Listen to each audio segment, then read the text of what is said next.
Oh, well, this is Ryder here to review the Yokai Watch Shadowside, Yoseiken Series EX, DX Enma Blade, and... Gosh, the DX threw me off. Kaira Jaoken Yoseiken set.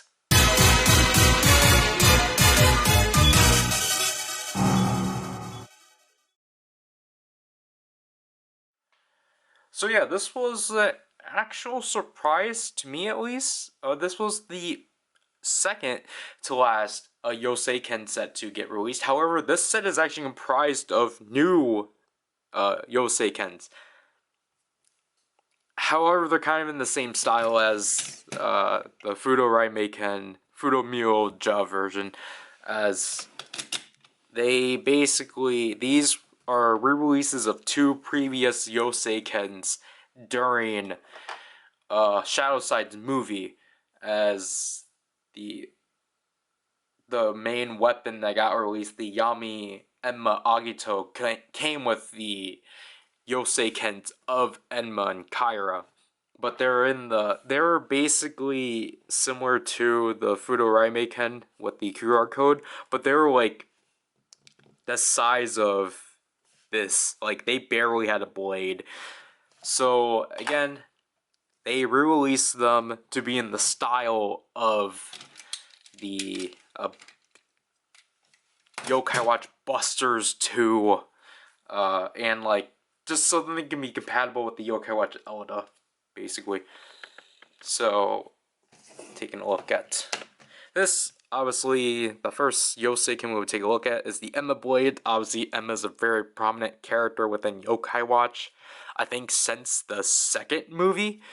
But, as we see Enma right there, and then here we have, I am going to assume this is an upgraded version of the Enma Blade, because I do not recall the toy being like this. The toy was not this round, unless it's supposed to reflect the Dream Watch. No, not the... Was it the Dream Watch or the prototype? I think it was both. Obviously, we got O because of King. And I really like the crimson red that the Enma Blade is in. The track, the YFC chip, obviously O, and the hilt. And then here we have the Jaoken with Kaira, which I don't know much about Kaira, but I assume they are also a prominent character alongside Enma. Like, I really do like the Wisp designs and such. Like, the Jaoken is pretty cool. And I really like the deep blue this one is. The navy. Wow, I like that. Here's the YFC chip. And then the track. And again, I really like this. Again, like, the original versions were, like, pretty puny. So for these two to actually get, like, an upgrade is really neat. So let's use these within the Ogre. So these ones are actually going to be interesting, for sure, when we use them. So, inserting, like so.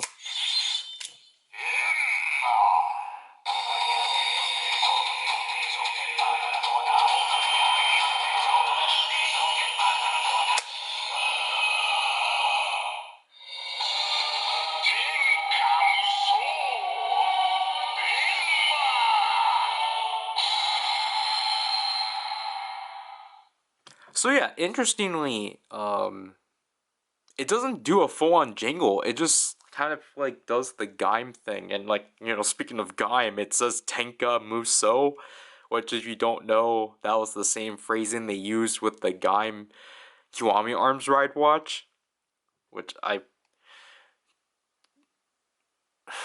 forget what Tenka Muso translates to exactly, but it's really interesting that, like, you know, it's not like a full-on like Enma jingle like with the Yokai Watch prototype U. No. Type Enma. Gosh darn it.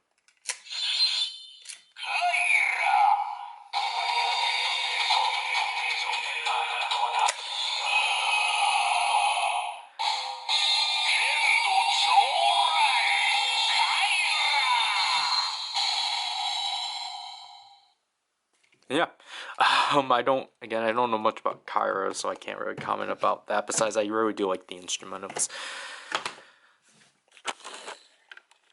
But yeah, that's basically it for this set. Again, if you got the Yami Enma Agito, this is definitely a complete skip, just because it is just bigger. Like, I can definitely see it being a skip, but honestly, even if he did get that thing, I'll still recommend to get these things, because honestly, again, what annoyed me about the original Yoseikens for Enma and Kaira is that they were like really tiny, and it was just weird.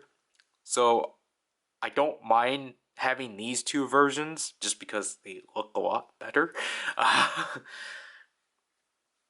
And like it's probably just a lot more worth it to just have these two things without having like a weird gauntlet. Like the Yami Enma Agito, I'll admit, it actually is a cool roleplay weapon, but like it doesn't do much.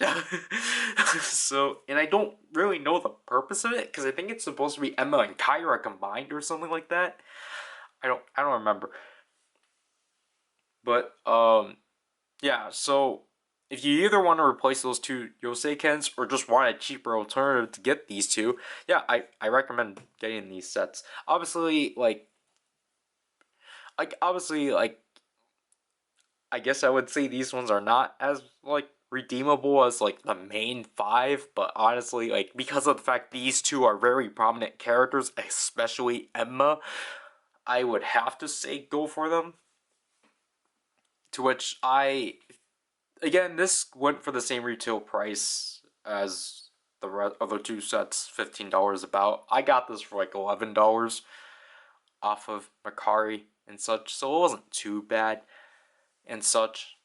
Again, I just didn't have the box, which I feel like if I didn't have the box, I shouldn't have to spend as much on it. But oh well. That's and like what I said before, when I said it was the second to last set, it's because there's actually one more Yoseiken release, but that was during YSP Academy with the Golden Fudo Raimeiken and whatever YSP medal, excuse me, that came with. But it just does the traditional sound of the Fudo Raimeiken. If whenever Ryken actually decides to pick up the YSP stuff, I might just pick up that set just to have that Yoseiken. But other than that, this is pretty much it for the Yokai Watch Ogre, to which I think it's pretty neat overall.